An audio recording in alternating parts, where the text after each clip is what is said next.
The 2024 NFL Draft is concluded, and your Kansas City Chiefs knocked it out of the park. Tonight on Locked On Chiefs. From the land of the free and the home of the Chiefs, this is the Locked On Chiefs podcast. Welcome back, friends and neighbors, Chiefs Kingdom around the world. The NFL Draft is over, but there's plenty more to come as we break it down, get into UDFAs and the whole 9 yards. We're brought to you tonight by LinkedIn Jobs. You can get the candidates that you're looking for faster and easier. Just post your job for free at linkedin.com/LockedOnNFL, and that's going to get it done for you. That's linkedin.com/LockedOnNFL to post your job for free. Terms and conditions do apply. Everything applies. He's Chris Clark from Chiefs Corner. I'm Ryan Tracy from Rogue Analytics, NFL 33, as well as RGR Football. Thank you all for your support this entire draft process, especially this weekend for both of us. You can get this show every single day on YouTube, where you can like, sub, and hit the bell. And you can go over to get it on the podcast platforms of Spotify and Apple Podcasts and any free audio platform. You're going to find us 5 days a week. Plus, like tonight, as we've been going here almost 2 weeks straight.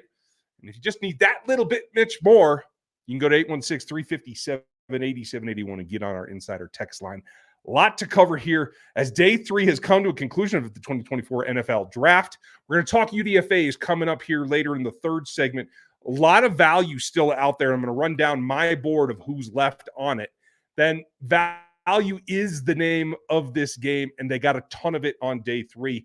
Overall, the Chiefs have crushed this draft, and that's where we're going to start.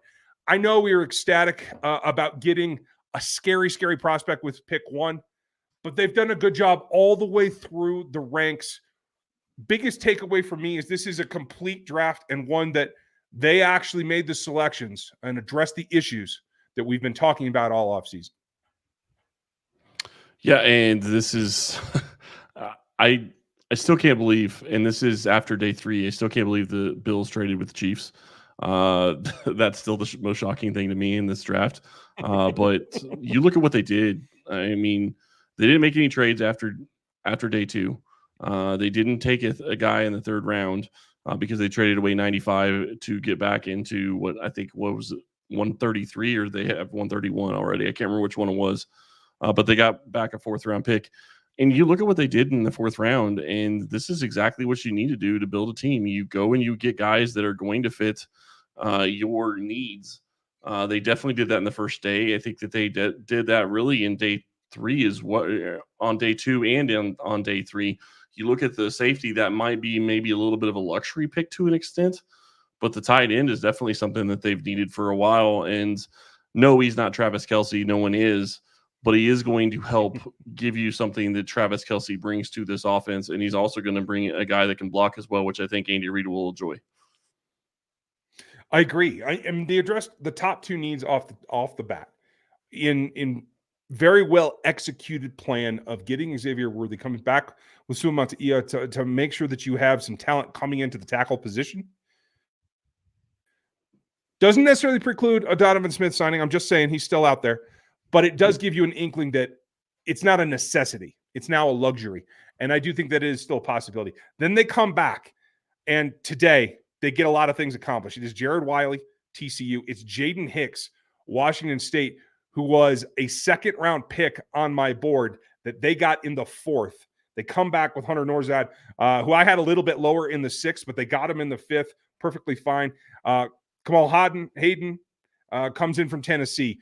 One guy that I didn't have on my board of the draft class because he had a shoulder injury late in the season, didn't do any testing or anything like that. Chiefs clearly have some comfort level there. And then they finish with C.J. Hansen of Holy Cross, an athletic interior offensive lineman that I really like.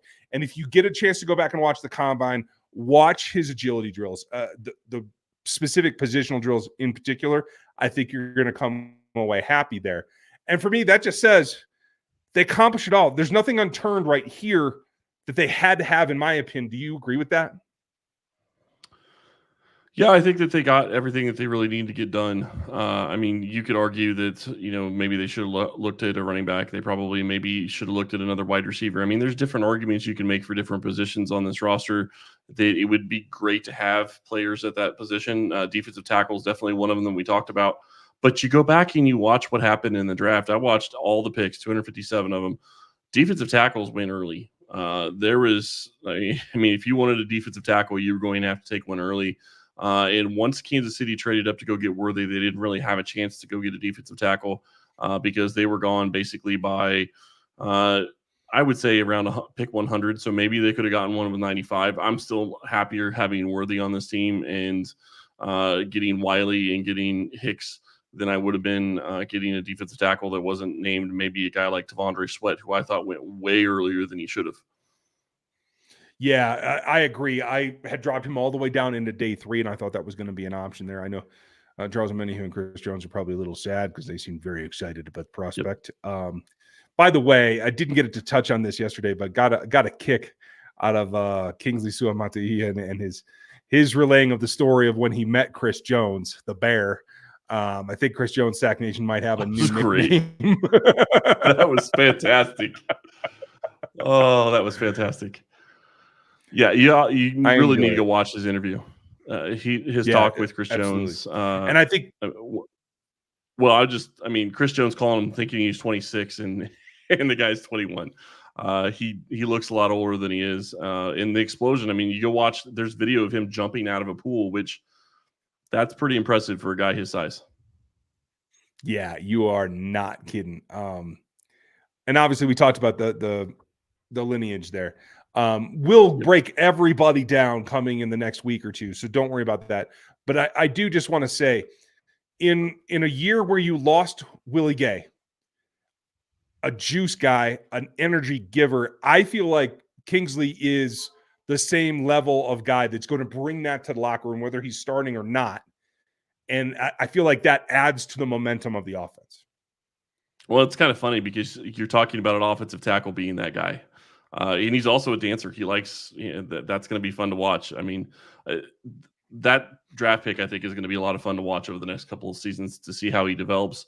And I do think he is probably going to be challenging to take the left tackle job this year. But you did make an interesting point, and I do think it's very valid. They could decide to bring in Donovan Smith and keep him on the roster this year.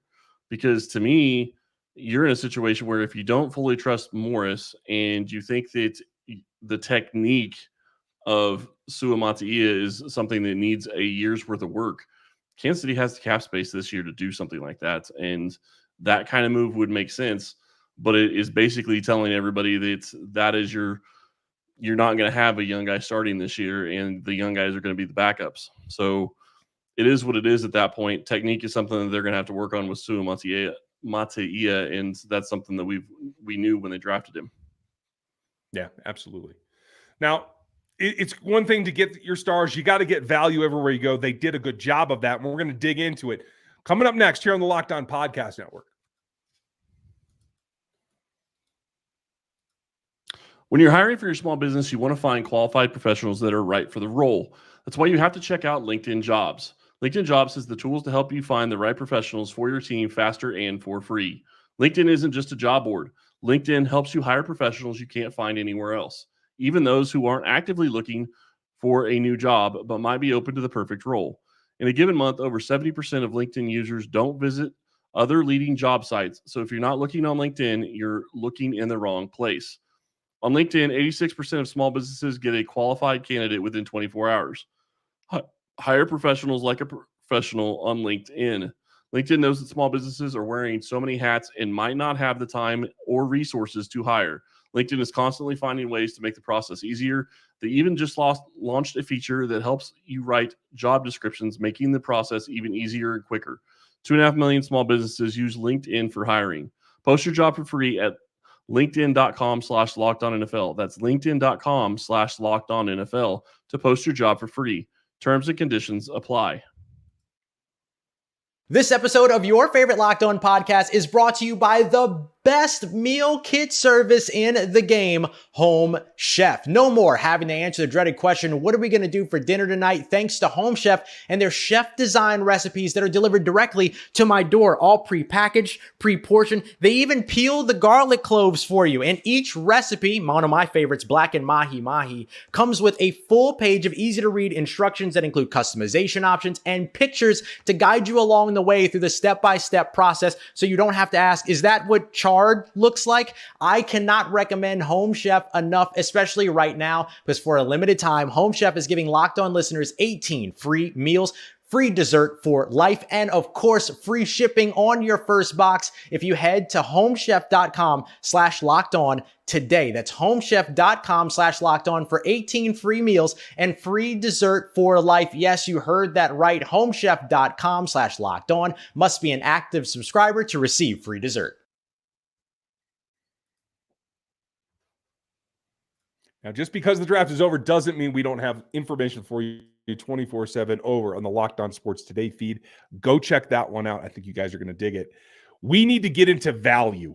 Certainly, you got the bling with the top 2 position needs in days 1 and 2. But on day 3, you had to get some work done. And I want to look at value. How did you take away the drafting of a tight end with the first 4th round pick? I liked Wiley coming out, so I thought that was a great pick.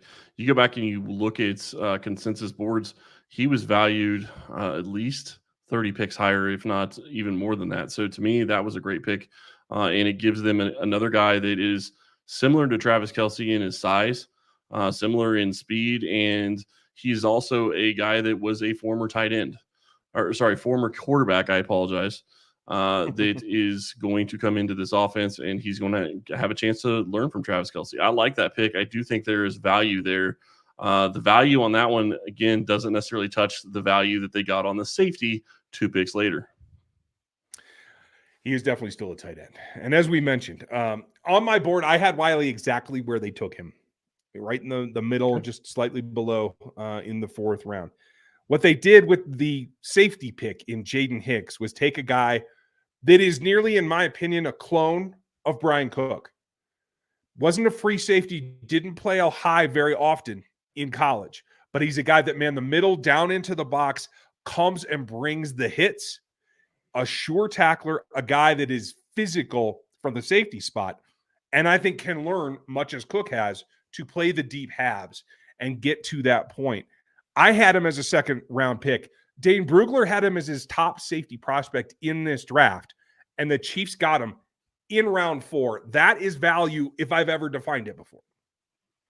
Yeah, it's huge. And to continue to add to a DB room that already has talent and has a fantastic coach in Dave Merritt. I mean, you're sitting there and the rich get richer at that position. And we're going to talk about the 6th round pick here in a minute, but that to me is really what this is all about. And they know what they want in that DB room. They have gone and got it again. And for the people sitting here saying, you look at that draft pick and, you've got Justin Reed, you've got Brian Cook, you have their draft pick from last year as well. And now you take a 4th one. They love their safeties in Kansas City. They love their safeties that can do a lot of different things. And that's exactly what they're getting. And I do think that this maybe means that Justin Reed isn't going to be back. We'll see. That's a long discussion that we're going to have to talk about it at some other point. But man, this is going to be a fun class. This is going to be a fun draft to talk about for years. Yeah. I prefer to think that it's a permanent change for Tamar Connor to corner, but that's just me. It is what it is. Possible. When they moved on, they got deep into what is our future going to look like? Not this season, but 2025 and beyond, where they picked Hunter Norzat from Penn State, a guy that wasn't able to test this offseason. So I had dropped him down to the 6th round. That is not an indication of his film. We still had him as a fringe 4th, 5th round pick. The physicality isn't there, and he's not quite as athletic. Creed Humphrey is still a more athletic center. But he is listed as a center, even on the draft sheet. I'm double-checking it right now from ESPN. Yeah, he is. And it does appear as a center. It does appear I'm having some kind of camera issue. That's all right. You guys don't need to see me anyway. But this is value, right? Hey, it's a flashback is what it is. I think I will have to make sure that I get that corrected here shortly. Yeah, and you go ahead and work on your camera.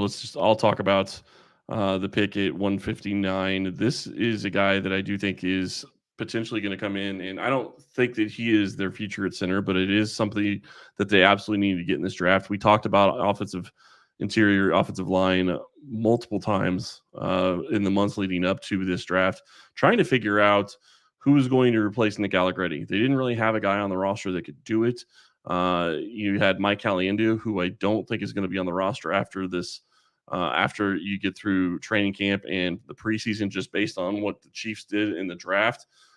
He could be a guy that's on the practice squad, but Kansas City needed a guy that could come in and start if something happens to Creed Humphrey and play center, and that's what they got. And they also got a guy that has played every single offensive line position in college. He did play a game at left tackle. He has played right tackle. He has played multiple different positions, and I think that that's exactly what you want.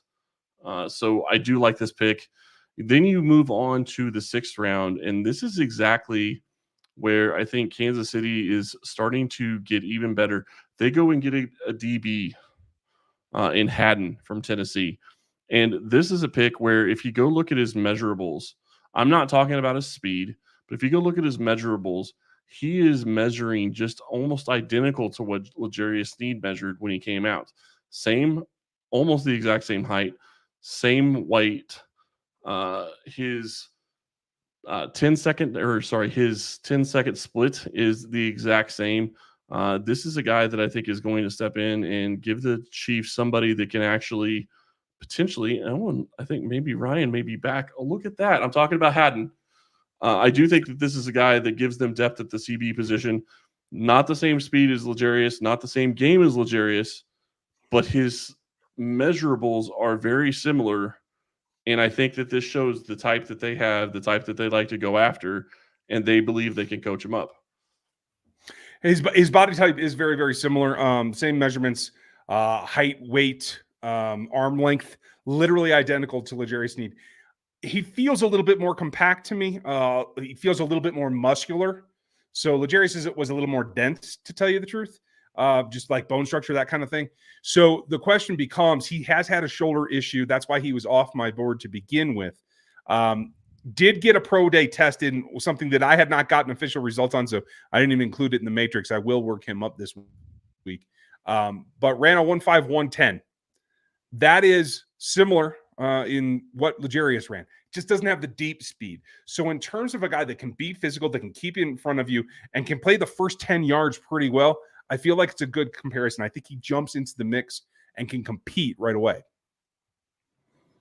Yeah, and that's exactly what you want. And you look at what he's going to bring to this team. This team just needs somebody to go in and compete at that CB position and try to push the guys that are already there. They don't have to go out and draft a starter. And I think that's kind of what you were looking at going in this draft, is you go and you draft what you know you can coach up and what you know that works in your scheme. And that's exactly what they did with this draft pick. Then you go look at their 7th round pick, and I'm going to let you talk about him because I know you like this guy. I do. This is troublesome only in that it's hard to find film on a school called Holy Cross. And when you do find it, and it happens to be Dartmouth and Yale, it's not giving you a very good film comparison to what you're going to face in the NFL. And the film that I had access to was actually not very good at all.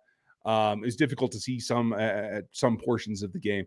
But I think what he did, and that is that CJ Hansen came to the combine and proved that what you did see on film is still there, that he is a solid athlete. He is Matrix 11, I believe. Going to double check that.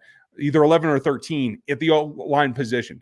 He's an interior player at guard. I think he can probably snap eventually as well. So you have another, like Norzad, another guy that can be an interior swing, that can try to be the next Allegretti.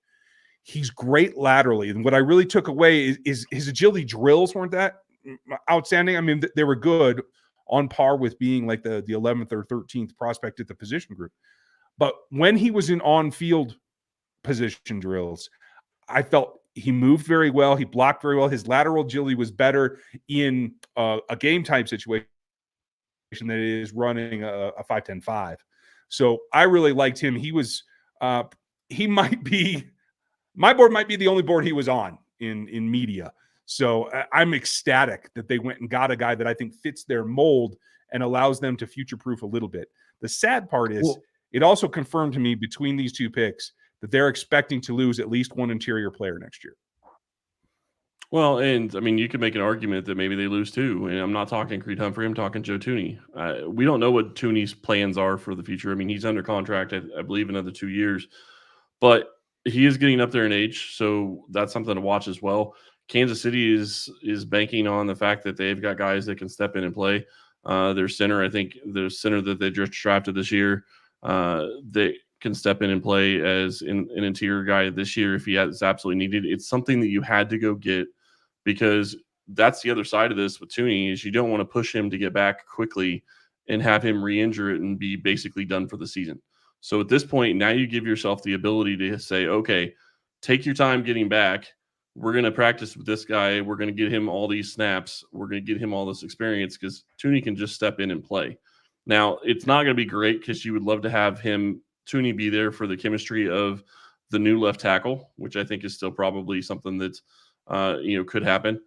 But at the same time, the most important thing is that Tooney is going to be healthy to play in the first week of the season. And you're absolutely right. Trey Smith is probably not back next year. I would say these picks probably say that.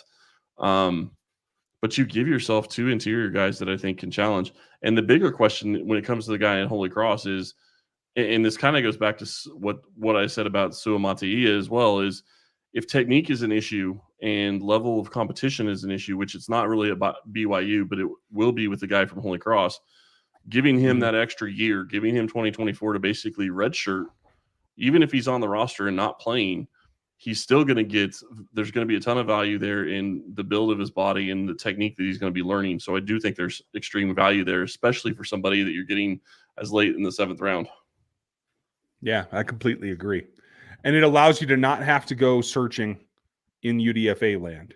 So as we turn our sights here, we're getting reports already about the UDFA class. It's going to take a little bit, but they certainly are aware of the need at running back. If we take a look at the end of my draft board, the 3 guys that remained on it at the conclusion of the draft were Frank Gore Jr., Dylan Johnson from UW, and Cody Schrader from Mizzou. It doesn't look like they're going to secure them. They ended up signing Carson Steele. I can't say it's to be a tailback. He could end up being a fullback, which makes me smile. He runs hard, and I do think he's a bit of an all-around, to tell you the truth. And then I did just see a report of another running back getting signed in Kansas City, but I am not picking up the name. Hang on a second. Let's talk about TCU. That. Yep, Amani Bailey. Let's talk more. Yeah, let's talk some more about the UDFAs, what they could do, who's left on your board that you'd like to see them bring in when we get back from this message from our pals.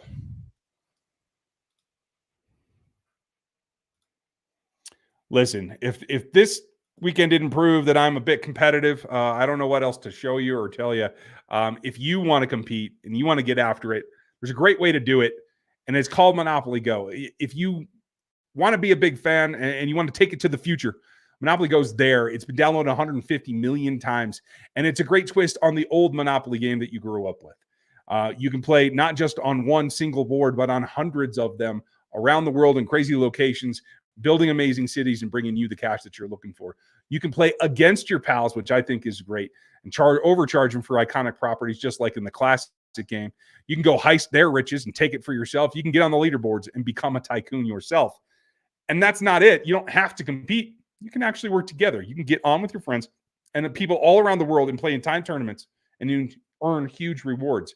All you got to do is get in the game with your friends or yourself. Go download Monopoly Go. It's free right now at the App Store and at Google Play.